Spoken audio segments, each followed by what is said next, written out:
chào mừng tất cả quý vị và các bạn. Chúng ta cùng đến với chương trình Yêu Là Cưới. Bí ẩn quá vậy? Sao em không nghĩ đó là bạn gái cũ của em tính phá bạn này? Bạn gái cũ của em thì đâu có biết địa chỉ vậy. Ai biết đâu được, ta điều tra. Phụ nữ thông minh lắm. Là cái gì chị làm em khiến em nghi ngờ. Đúng Chết rồi, đừng đốt nha nữa. Giờ em biết cái đây. Và ngay bây giờ chúng ta hãy cùng chào đón cặp đôi đầu tiên của ngày hôm nay. Xin mời. Em xin chào hai anh chị MC và quý vị khán giả. Em tên là Đỗ Thị Phương Thủy. Hiện tại em đang làm công việc là truyền thông cho một tổ chức đoàn. Và em đang sống và làm việc tại thành phố Hồ Chí Minh. Rồi, mời bạn trai. Em tên là Nguyễn Trường Lâm, hiện tại đang làm tổ chức sự kiện và hiện tại em đang sinh sống tại thành phố Hồ Chí Minh nè.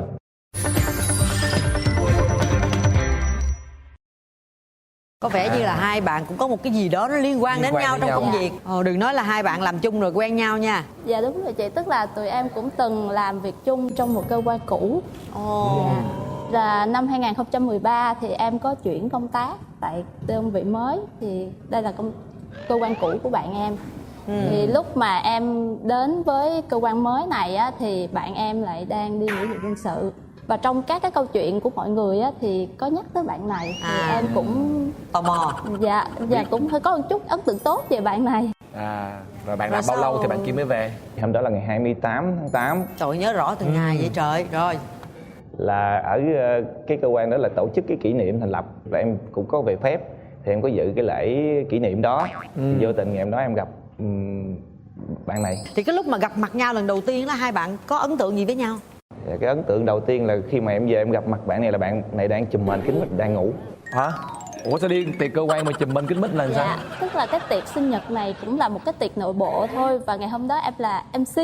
Là lúc đó là đang buổi trưa, nghỉ trưa á, thì em nghĩ là để mà chiều mà làm MC cho tươi tỉnh thì em sẽ phải ngủ chợp mắt một tí xíu. Đang nằm ngủ anh này vô. Dạ.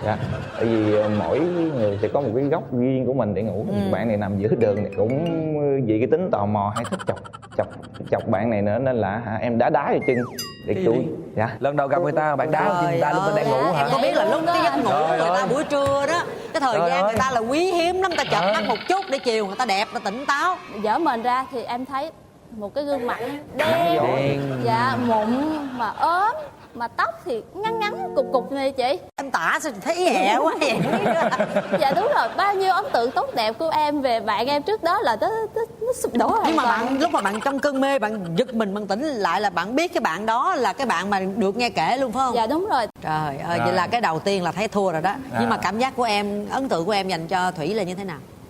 Dạ bạn này thì cũng lúc rồi mới vừa dậy rồi cũng mặt cũng rất là khó chịu, bực bội. Đúng rồi. Cái ngày hôm đó bạn em cũng còn có một hành động lầy lội nữa chị. Nữa hả? Thì em tỉnh dậy, em ngồi trên máy tính của em, tự nhiên tới chỗ bàn làm việc của em và nói là cho em mượn máy tính. Thì trong máy em thì em có sẵn đăng nhập Facebook. Thì bạn em mới tự động tìm cái trang cá nhân của bạn đó. Xong rồi vô. Đúng rồi. Rồi quay qua nói với em là bạn ấy kết bạn với tôi đó nha. Tôi không có kết bạn với bạn đó nha. Tuyệt vời luôn. Duyên mà, duyên dáng. Vậy đi đánh nhanh rút gọn. Mà dễ bị chửi lắm. Thì đó, mà em cũng đứng hình luôn đó chị. Chiều em có vẻ là chiêu đẹp trai không bằng trai mặt hả?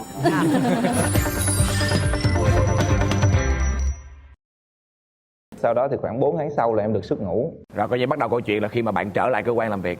Cũng để ý bạn này nên là cũng có một số lần rủ đi ăn. Tại vì em có quan niệm là để đi tới với tim người phụ nữ là phải đi ngang cái bao tử. Là liên. Thì chính thức quen nhau là ngày 14 tháng 2. Ồ, ngày Valentine luôn. Tụi em hẹn nhau ở cầu Ánh Sao. Em không có chuẩn bị trước, em nhanh chạy ra một cái tiệm sô cây á. Em mua một thanh sô cô la nhỏ nhỏ cũng vô tặng bạn này cho Sô cô la là được. Yeah, hợp lý, tôi thích đó. Sao nữa em? Thì sau đó thì tụi em đi tới cầu Ánh Sao. Thì ban đầu thì tụi em cũng rất là vô tư, rất là nhẹ nhàng, đi tham quan rồi chơi các cái trò chơi. Có một cái hoạt động đầu tiên mà tụi em làm thử với nhau á, để hai cái bàn tay lên rồi xong là người ta sẽ cho mình in hình 3D ấy. Rồi để ướm tay vô thì lúc đó có cảm giác trong người mình là nó rạo rực, rất là rạo rực. Điện truyền qua ha, đúng hết trơn ha.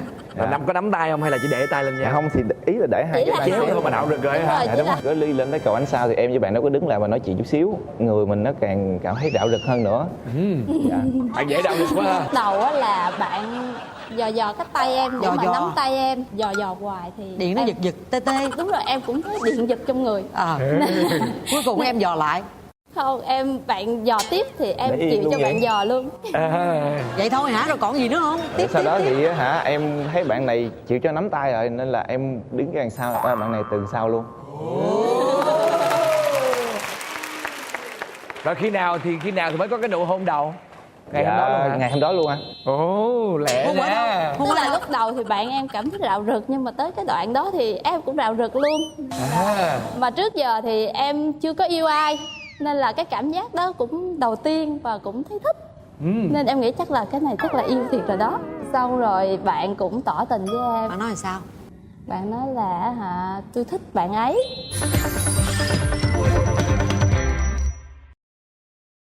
Mà rồi lúc nào quen nhau là các bạn có công khai cái mối quan hệ mình cho cơ quan biết không? Hay là các bạn giấu? Dạ. Ban đầu là tối hôm đó tụi em thỏa thuận với nhau là sẽ giấu. Ừ. Giấu không được nữa thì mới công khai. Cái sau cái ngày mà tụi em bắt đầu chính thức quen nhau thì sau đó là cơ quan em mới tổ chức một cái buổi picnic ở ngoài Thủ Đức. Thì trong cái kế hoạch ví dụ như các cái sân chơi hay là việc sắp xếp phương tiện di chuyển thì tụi em luôn ở hai nhóm khác nhau. Em là được một bé khác chở, còn bạn em á thì lại chở một cái chị khác nữa. Mặc dù là thật sự là lúc đó thì Chỉ muốn gần nhau thôi. dạ chỉ muốn gần nhau. Và cái cảm giác đó khó chịu lắm chị. Chiều ngày hôm đó thì trong lúc mà di chuyển về từ Thủ Đức về lại quận Nhất, tới giữa đường á thì bạn em mới gọi cho em: bạn ấy ơi, tôi muốn chở bạn ấy quá mà bây giờ bạn ấy xuống đi rồi, có gì tôi tới rồi tôi chở bạn ấy. Bây giờ kêu bỏ chỗ nào khác mình tới mình đón đúng không? Dạ, xong lúc đó em phải nói xạo bé chở em, nên là em xuống ngay giữa đường. Rồi đó là kỷ niệm vui, còn kỷ niệm buồn. Cũng chỉ yếu là ghen tuông trong lúc yêu thôi. Lúc Có nghĩa đó là ghen một sao? cái ngày cũng vừa mới đây khoảng mấy tháng á thì Mới đây thôi hả? dạ. Thì có một cái bạn ở đó mà không biết sao tự nhiên biết số điện thoại của bạn em, biết địa chỉ nhà. Xong có một cái ngày bất chợt, không có phải là ngày kỷ niệm, cũng không phải là ngày đặc biệt gì á, thì mới gửi một cái đóa hoa giống như thế này gửi tới tặng bạn em. Thì tự nhiên em mới vô tình đi lại gần cái hoa đó và đọc cái tấm thiệp là anh nhớ em nhiều lắm, Phương Thủy. Rồi cho cái bạn đó lại ghi lại cái số điện thoại của bạn đó ở dưới và ký tên ở dưới luôn. Rồi đó, thì lúc đó là Điên lên đi. điên lên. Điên lên. Ôi, cái này là thiêu Rồi đốt em xử luôn lý đó chứ. sao? Em xử lý sao? Thì em cũng lúc đầu á thì em có Tại chụp lúc đó hình là em cảm thấy oan ức. và gửi Facebook cho bạn em, kêu hoa ai tặng em nè. Nhưng mà em cũng tính là kiềm chế để coi bạn em phản ứng như thế nào. Nhưng mà em không kiềm chế được thì em mới trong cái thiệp nó có số điện thoại thì phải gọi cho cái người người mà tặng đó. hoa đó. Thì cái bạn kia mới lại cúp máy. Tới em đâu có biết ai đâu chị. Không biết luôn hả? Dạ em tới giờ em cũng không biết là ai luôn. Tới giờ cũng không biết luôn. Dạ. Một người nào đó yêu thầm trộm nhớ em. Xong rồi em mới gọi điện cho người ta thì người ta lại không bắt máy. Không bắt máy luôn. Dạ, chỉ Em thử bắt- có thử lấy cái số lạ nào đó gọi cho cái số đó không? Em cái đó là cách đó em làm. Em xong em nhờ bạn em gọi không bắt máy, em nhờ bạn em mới add Zalo rồi gọi điện thoại cái người tặng hoa đó, cũng không có tìm được một cái gì cái thông tin nào nữa hết. Rồi bí ẩn quá vậy. Dạ. Sao em không nghĩ đó là bạn gái cũ của em tính phá bạn này? Bạn cái cũ của em thì đâu có biết địa chỉ vậy. Ai biết đâu được, ta Trời điều ơi, tra. phụ nữ người ta thông minh lắm. Này là tự Đừng nghĩ nhiên vậy. chị làm em khiến em nghi ngờ. Đúng Chết rồi, đừng chốt nha nữa. Giờ em nghĩ ra. Trước giờ em không nghĩ cái trường hợp này. Ngược lại em có bao giờ em ghen có không? ghen với bạn này không? Chuyện này mới nghiêm trọng nè. Rồi nghiêm trọng. Em vô tình em mới đang ngồi với bạn em thì em mới lướt cái điện thoại của bạn em thì nó lại hiện ra một cái tấm hình mà chụp bạn em á đang nắm tay với một người phụ nữ khác. Mà em nhìn cái tay em biết tay của bạn này. Dạ tại vì có chiếc nhẫn với lại cái đồng hồ này chị. Em điên máu lên, cái bàn tay này là sao? Giải thích. Cái đó cũng gọi là hiểu lầm thôi. Là các bạn nó nói là hả, để tôi mượn chụp hình một cái là để bút lên post Facebook sống ảo á chị. Người là ai xin cho tôi mượn một vai, tựa đầu gục ngã vì mỏi mệt quá. Dạ thì em mới để yên cho bạn đó chụp. Ghê người dễ dãi vậy, ta mượn gì cho mượn cái đó hả? Đó, cái Thì em- chuyện đó là khiến em tức là vậy chị. Tức là cái chuyện đó là trước bao nhiêu người mà lại đi nắm tay một cái người con gái khác thì gửi qua group còn ghi là nhìn thấm thiết dữ. em cảm giác là em bị tổn thương á chị. Bạn em có nhắn tin hay là gọi điện gì em cũng không bắt máy, và có nhắn tin gì thì em vẫn đọc hết, không trả lời, và lúc đó lòng em nó lạnh tanh luôn rồi chị. Chỉ một lần mà phải nhớ cái bài học này nha, lần sau có làm như vậy là mình phải xóa sạch dấu vết, không có thể nào mà để lại như Ủa, sao vậy. dễ đường cho hôn chạy vậy? Không phải, đối với người phụ nữ, nếu anh cảm thấy anh giấu được tôi luôn, mà giấu luôn cả đời tới lúc chết thì anh hẳn giấu. Còn nếu anh cảm thấy anh làm điều đó không được, đừng bao giờ dối trá, sống là thật lòng, đúng không em? Đúng rồi. Thôi bây giờ chuyện đó cũng sóng gió qua rồi, nhưng mà hai bạn 4 năm là thời gian dài rồi. Hai bạn đã tính gì đến chuyện kết hôn chưa? Tụi em cũng đã tính tới chuyện kết hôn. Là ngày kết hôn tụi em sẽ là ngày 14 tháng 7. Và hai bên gia đình thì cũng đã thống nhất và tụi em cũng đã đính hôn rồi, giờ chỉ còn đợi tới ngày cưới thôi. Coi như là được gia đình hai bên ủng hộ, quá tốt. Thế thì mừng rồi. Từ đây đến ngày cưới mình còn những khó khăn gì không em? Dạ, hiện tại giờ khó khăn của tụi em nhưng mà là vấn đề tài chính thôi, cũng khó khăn tạm thời thôi, cũng sẽ giải quyết được. Tại vì tụi em cũng có để lấy lương ra để tại cũng có công việc làm ổn định nên là cũng sẽ lấy lương ra để trang trải những cái việc đó. Là hai tụi em tự lo cho đám cưới của mình hay sao? Dạ đúng rồi. Ủa mà bây giờ hai bạn còn làm chung với nhau nữa không? Dạ không. Hết Tức rồi. là hiện tại em vẫn làm ở cơ quan cũ, còn bạn em thì đã ra khởi nghiệp và thành lập một công ty riêng. Vậy tốt quá, thì cũng cố gắng, thì có khó khăn thời gian đầu thôi. Nhưng mà bây giờ thật sự hai bạn đã hiểu hết được những cái tính nết của nhau, tật xấu của nhau, hiểu hết chưa? Dạ biết, có tật xấu là hay lề mề, có nghĩa là thời gian make up quá lâu, em phải đứng ở dưới, nhiều khi nắng em cũng phải đợi bạn em khoảng nửa tiếng. Xong vô nhà. Trước thì bạn em có ở phòng trọ nên là cũng không tiện để vào trong phòng trọ lắm, thì cái tính xấu nhất thôi. Còn hay kể chuyện dài dòng, nhiều lúc em mệt em ngủ mà bạn em cứ gọi điện thoại kể cho em nghe hết chuyện này đến chuyện kia, nhưng mà kể theo một cách rất là dài dòng thôi. Rồi còn bạn Lâm thì có tật xấu gì không? Lâu lâu thì em mới cho bạn em đợi một tí xíu thôi, còn bình thường là thường hẹn em xong rồi trễ giờ lại cho em đợi rất là lâu, trễ có khi 1 tiếng, có khi gần 2 tiếng. Sao mình góp ý trực tiếp với nhau để thay đổi chưa? Hai bạn nhìn thẳng vào nhau. Hôm nay mình đến với chương trình Yêu Là Cưới, mình có cái điều gì mong muốn đối phương của mình thay đổi? Sắp tới thì hai đứa mình về chung một nhà thì anh hứa sẽ thay đổi những cái gì mà cảm thấy chưa được để xây dựng cuộc sống gia đình hạnh phúc hơn. Dạ, em thì em cũng hy vọng rằng là thời gian tới thì mình cũng đến hôn nhân và mình cũng sẽ cùng nhau là nhường nhịn nhau, yêu thương nhau nhiều hơn để mà cùng xây dựng một cái gia đình hạnh phúc. Quá tuyệt vời. Em xin gửi lời cầu hôn đến bạn em bằng cách Hay quá. hôm nay em có xin một chiếc nhẫn cưới để hy vọng chiếc nhẫn này sẽ gắn chặt em lại với anh thì cũng sống hạnh phúc. Trời ơi, dễ thương.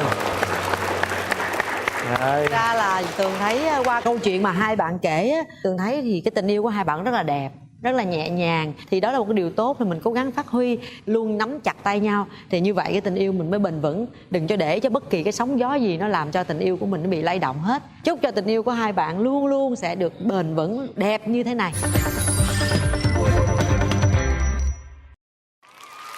Ngày hôm nay Lâm với Thụy sẽ có cơ hội nhận được một trong những cái phần quà như sau. Đầu tiên đó chính là một chiếc Smart TV 32 inch trị giá 4.690.000 đồng đến từ thương hiệu Akino, tinh hoa công nghệ, thăng hoa cảm xúc. Chúng tôi còn có một suất chụp ảnh cưới trọn gói trị giá 15 triệu đồng đến từ thương hiệu Allen. Một thẻ xem phim đến từ Cinebox trị giá 1 triệu đồng. Một voucher quà tặng trị giá 2 triệu đồng đến từ thương hiệu Mom and Baby Casting để mà đúc những cái đôi tay rất là đẹp như thế này, rất là hợp với hai bạn. Ở bên cạnh đó chúng tôi còn có 3 bình sữa thần thánh đến từ chương trình Yêu Là Cưới. Xin mời hai bạn.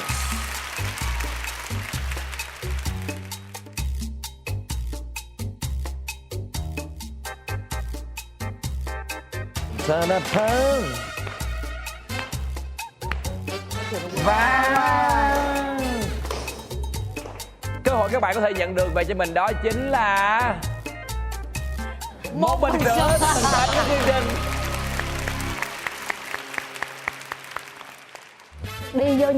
đi vô khuyến mãi trên cái cột nhà em đâm phát bể miếng luôn. Bể cột nhà hay bể xe? Bởi cột nhà. Và ngay bây giờ chúng ta hãy cùng gặp gỡ cặp đôi thứ hai. Xin mời. Tham gia chương trình mà bằng cái đầm rất là giống như là cái đầm cưới nha. Xin mời hai bạn giới thiệu về mình đi ạ. Dạ em xin chào hai MC ạ. Em tên là Nguyễn Thị Thùy Linh, là giáo viên cấp 2 ở Bình Chánh ạ. À, giáo viên. Rồi. Em xin chào khán giả, xin chào hai MC. Em là Trung Đức Dưỡng. Hiện tại em là tài xế Grab. Hai bạn quen nhau trong trường hợp nào? Dạ có một cơ duyên, đó là em có lên cái trang bạn muốn hẹn hò online á, thì có đăng ký, thấy tên của anh này thì ấn tượng, nhưng mà chỉ kết bạn nhưng mà không nói chuyện.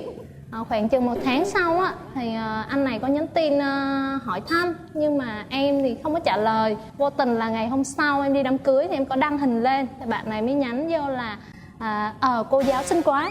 Trả lời là cảm ơn anh, mà vô tình ngày đó là ngày sinh nhật của anh này luôn. Thế là người ta khen mình, thế mình lịch sự thì mình cũng nhắn tin chúc mừng sinh nhật. Do cái công việc thì em chỉ rảnh buổi tối thôi, thế là nhắn hoài mỏi tay quá. Em bảo anh này chứ anh có số không, cho em đi em gọi cho nhanh. Nhắn hoài mỏi tay quá. Anh này Bạn kêu. chủ động luôn hả? Chủ động. Em phải chạy đi mua đầu tư một cái sim để về là gọi, nó chuyện liền trong kể chuyện liền trong đêm đó luôn. Mình Rồi cũng khi không mà nghĩ trò chuyện trực tiếp thì cảm giác như thế nào? trò chuyện trực tiếp thì cảm thấy là hai người rất là hợp nhau. Nói chuyện nhiều khi nói trong một tuần lễ đầu tiên á, nói chuyện tới khoảng 4-5 giờ sáng. Từ mấy giờ tới 4-5 giờ sáng? Khoảng 7-8 giờ tối là về, em đi làm về em tắm rửa xong là ngồi nói chuyện đến 4-5 giờ sáng. Một ngày nói chuyện điện thoại 8 tiếng. Dạ đúng rồi. Cứ nói hoài nó tí hoài, em cái nghe nhiều khi em nghe cái em Google cái em giật mình gì em còn nghe tiếp, nghe xong cái em nói.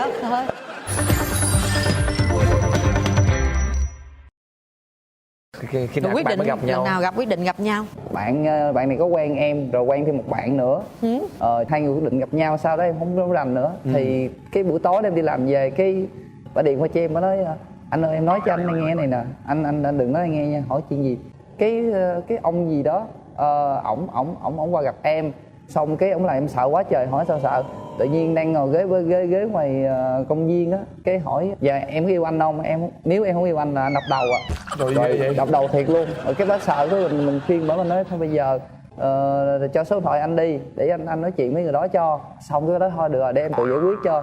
Thì cái tuần hôm đó là ngày thứ Bảy, bạn đó là bạn nhắn tin cho vợ em, thì bà nói là chiều nay là qua gặp đón hay sao á. Thì bạn em mới nói là thôi anh ơi bây giờ em sợ quá, chắc em đi lên nhà chị em quá. Em nói thôi bây giờ nguy hiểm lắm, nhiều khi sợ nó đón ở ngoài đường rồi nó bắt cóc em luôn sao.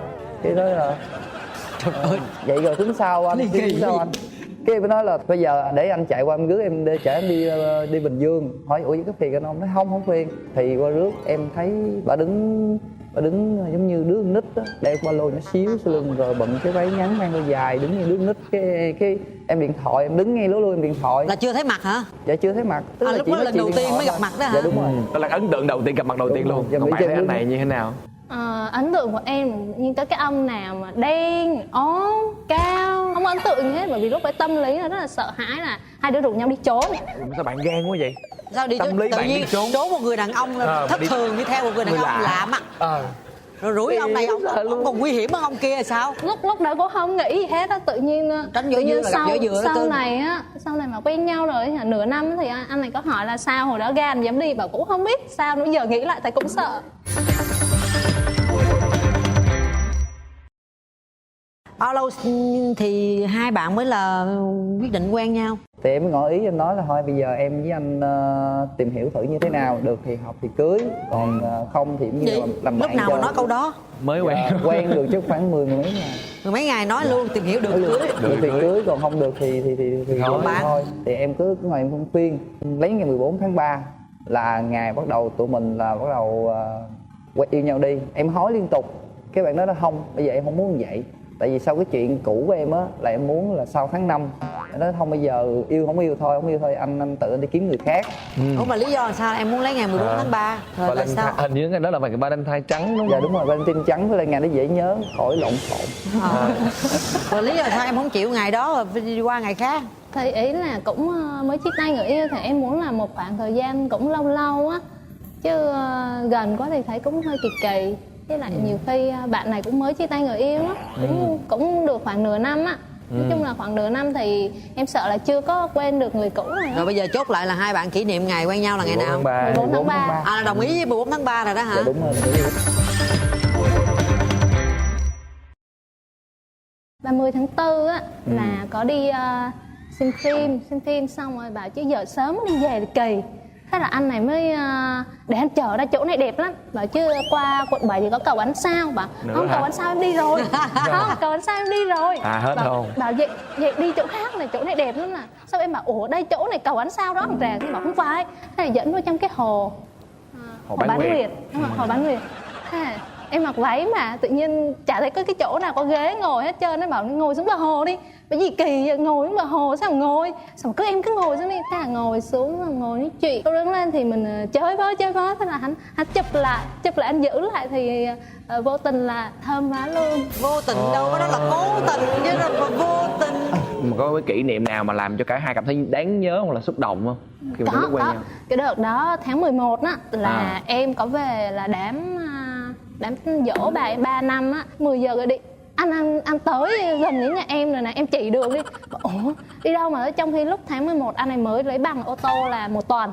Từ đây mà đi đến Gia Lai của em là 600 cây. Thế là không, thằng Lương tới luôn. Em nghĩ là chắc đùa thôi chứ làm sao đi ghê vậy. Thế là em cũng chỉ đường thì em cứ chỉ thôi, đâu biết là bạn này thì đâm chỉ thôi. Đi vô nhà, đi vô khuyến mãi trên cái cột nhà em đâm phát bể miếng luôn.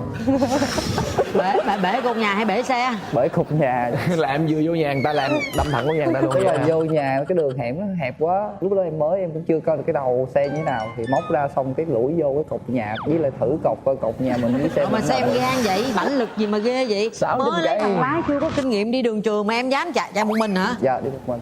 Chạy mấy tiếng? Chạy 600 cây là 10 tiếng, mấy tiếng á. 10 tiếng. Trời đất ơi. Rồi khi mà em gặp thì em cảm thấy gì, em xúc động à? Nói chung là cũng là rất là bất ngờ, ngạc nhiên nữa, với lại cũng cảm động nữa. Một người mà vượt một chặng đường khá là xa như vậy mà đến gặp mình rồi vậy, thấy người ta cũng chân thành, có cảm tình với mình rồi vậy người ta mới làm như vậy á. Nên là thấy mình cũng cảm động, mình mà chắc đây mình lựa đúng rồi. Đi với cái bà này là quê lắm, đi xem phim á, dắt đi xem phim ma. Đầu tiên đi xem phim ma, vô trong rạp người ta mọi người ta ai cũng im re hết, tự nhiên phát sinh có gì đó trường hợp đó em thấy bình thường, đừng bắt la lên cái mọi người xung quanh dòm em cái cười hí cái quay qua thôi la cái nhỏ thôi em đừng la lớn quá. Xong lát hồi cũng la tiếp nữa, còn không thì ngồi cái gú vô dự phim này. Biểu tự nhiên lần đầu tiên gặp gỡ người ta đưa ta đi coi phim gì lãng mạn chút xíu đi. Mấy bạn nam hay có cái chiêu dẫn coi phim ma lần đầu lắm chơi. Chở đi vòng vòng chơi á thì cái này kia không biết, mình nói thôi anh chở em ra ngoài Thủ Thiêm chơi. Chở Thủ Thiêm hỏi em thấy này thế nào, em thấy bình thường không có gì hết, rồi mình làm tục hứng thôi, vậy thôi em đi về đi. Thì hôm để chở lên cái cầu á mà em thì vốn dĩ là hơi yếu á, nên là ra gió thì không có được. Hắn chở lên cái cầu nó cao, nhìn thì tối thui, gió thổi vô tóc tai bay như con điên vậy đó. Xong tự nhiên hỏi mát không em, mà mát gì lạnh ngắt, mà mát gì viêm họng bây giờ. Thế thôi đi chợ về luôn. Em thì không có ghen nhưng mà chị ghen dữ lắm. Ghen sao? Có một bạn đó em là ghen trật. Ghen chật. Ghen bóng ghen gió là ghen bóng ghen gió. Từ sao rồi, người ta đang phản ứng, có sự phản ứng rồi đó. Tức là em á, trước đây là em làm bên marketing, tính em hay rỡ lắm, em hay nhắn tin, ngồi rảnh em ngồi nhắn tin không à. Cái bà thấy được tin nhắn, cái bà nói có ý gì đây với người ta, thôi chia tay đi rồi đi quen người ta đi, thấy người ta hợp hơn đó. Cái em nói muốn gì thôi cứ chia tay thì cứ mấy ngày sau em không nhắn tin, không gọi điện thoại gì hết. Rồi cái tự động thấy nhớ sao á, cái em qua năn nỉ rồi cái quen lại. Em năn nỉ, biết trước là mình cần mình năn nỉ thì sao còn chảnh chi vậy, người ta hỏi thì mình trả lời tức ghen bóng ghen gió là cái gì đó tự nhiên muốn vậy ghen đủ thứ á. Hỏi em đi khách sạn với người ta chưa, rồi tùm lum tùm la hết á. Mình thấy mình tức quá, mình nói làm cho con gái người ta đẻ ra sao xong sẵn với mình dắt đi khách sạn hay sao á. Bình thường là tụi em không có kiểm tra điện thoại nhau đâu. Vô tình á, chờ bạn tắm để chở em về nhà thì em mới cầm điện thoại lên em chơi. Em lướt thì em thấy có tin nhắn của cái bạn đó. Thế tự nhiên hỏi là em tối nay làm gì, đi ăn ốc với nhau không? Rồi em đang làm gì đó, rồi hỏi han quan tâm lắm. Mình ủa như bình thường hỏi han chi, trong khi người kia có người yêu rồi, mình có người yêu rồi, quan tâm quá vậy. Thế là xong rồi em quẳng điện thoại ra nói vậy, xong bạn này có gì sai đâu. Thế là vậy thì mình giận xong để chia tay. Nói chung là cái tính tình là hay quan tâm chăm sóc người khác đúng không, kiểu như cái tính là marketing với Nói sale chung là giống bến vậy. bờ cũng đến hạnh phúc rồi. Bây giờ từ đây cho đến ngày cưới á thì thật Lo sự lắng là nhiều. hai bạn đã hiểu hết được những cái tính xấu của nhau chưa? Tật xấu có, nhưng mà những cái đó là những cái em chịu đựng được hết. Dễ Chịu lắm. đựng được hết, gan bóng gan gió được luôn phải không? Bây giờ hết rồi. Hết Bây ghen giờ bắt đầu rồi hả? em ra ngoài em chạy xe tài xế cái đó hết ghen rồi. Trời, Ủa, không sao dám đâu, à? tài xế mới là đào Dạ, hoa đúng đó. rồi. Rồi còn em biết hết tật xấu của bạn trai mình không? Hồi đầu em quen á, em bảo là em ghét nhất là thứ nhất là hút thuốc. Anh không có. Quen đâu một thời gian tự nhiên em thấy có gói thuốc. Em bảo thuốc ai đâu? Cái thằng nào nó bỏ vô á, không có đâu. Thế là em mới bảo thu đem về. Xong sau á thì em cũng phát hiện ra là có hút thuốc, nhưng mà lúc đó là cũng bỏ, nhưng mà còn thỉnh thoảng thì còn hút. Rồi bây giờ từ đây đến ngày đám cưới thì mình còn có những cái khó khăn gì trong cái việc chuẩn bị nữa không? Bên em là theo đạo Thiên Chúa, còn bên anh này thì là theo đạo Phật. Thì thế là anh là có gốc người Hoa nữa, thì cái phong tục nó cũng hơi khác. Bên em thì hồi đầu là kêu là anh này là theo đạo, đi học đạo, thì bên anh này không chịu. Thế em bảo bây giờ phải đi học cái lớp để mà làm lễ cưới nhà thờ. Thế thì anh này cũng đồng ý đi học cái lớp đó. Cái phong tục á, em ở trên đó, anh ở dưới này á, nhiều cái của người miền Nam á, em thì cũng có gốc Bắc á, nên là người miền Nam người miền Bắc thì nó hơi khác nhau một chút. Mà cứ em mà nói cái gì mà anh thấy không có giống ở đây, anh kêu đúng là dân trên núi. Thì cái đó là phong tục của từng nơi mà bây giờ mình quen người ở trên đó mình phải chịu thôi chứ Bây giờ sao. đã thỏa thuận được hết những điều đó chưa? Dạ được hết rồi. Thì Tường nghe là hai bạn là vẫn còn có những cái khác biệt về vùng miền nè, rồi tôn giáo nè, nhiều thứ lắm. Nhưng mà thật sự nếu như mà mình yêu thương nhau thật lòng, mà chị thấy chồng em rất dễ tính, là em sao thì bạn ấy vậy đúng không em? Thì chị nghĩ rằng là cái cuộc sống gia đình nó không đến nỗi khó khăn vất vả gì cho em đâu. Em đừng có ngại cái chuyện mà vùng miền. Vẫn luôn chúc hai em là từ nay đến ngày cưới đó có buổi chụp hình thật là đẹp ha, album ngày cưới kỷ niệm rất là đẹp, rồi tiến đến ngày cưới mọi thứ đều suôn sẻ.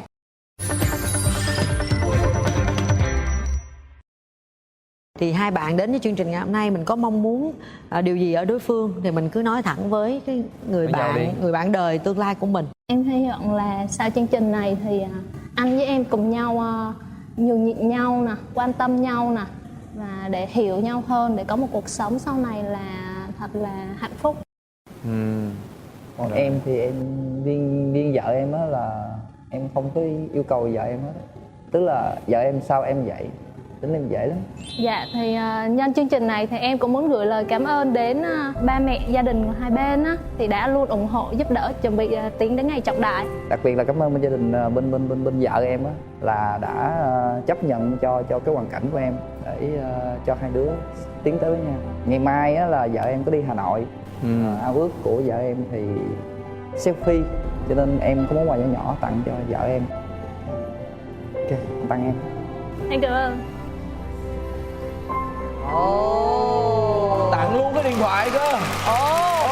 Có cái gậy selfie và có cái điện thoại nữa. Trời ơi. Cảm giác của em như thế nào? Cảm xúc của em bây giờ như thế Dạ, nào? nói chung là cũng rất là vui ạ. Vì anh này thì không có đi được cùng em. Em bảo là giờ không biết sao chụp hình. Có mình ai cầm điện thoại ai chụp cho. Không nghĩ là... Đó là cả mồ hôi, nước mắt, công sức của anh ấy đó nhá. Tất cả tình yêu thương dành cho em trong cái món quà này. Chúc hai bạn trăm năm hạnh phúc nha.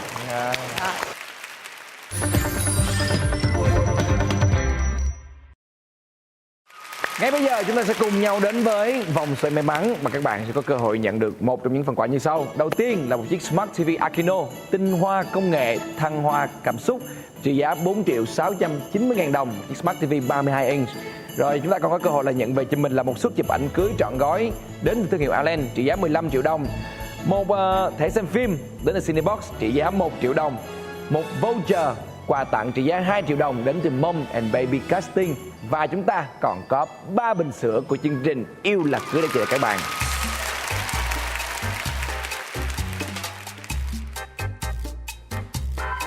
Một suất chụp ảnh cưới trọn gói trị giá 15 triệu đồng đến từ thương hiệu Alan. Xin chúc mừng hai bạn. Kính thưa quý vị, và bây giờ thì thời lượng phát sóng của chương trình đã hết. Quý vị hãy nhớ đón xem chương trình Yêu Là Cưới vào khung giờ rất quen thuộc 15 giờ thứ Bảy hàng tuần trên kênh HTV7 Đài Truyền hình Thành phố Hồ Chí Minh quý vị nha. Và quý vị cũng có thể xem lại thông qua kênh YouTube của chúng tôi là MCV Media, cũng như là cổng thông tin Love TV. Và những cặp đôi nào mà chúng ta muốn chia sẻ câu chuyện của mình cũng có thể đăng ký tham gia chương trình Yêu Là Cưới các bạn nhé. Xin chào và hẹn gặp lại ạ.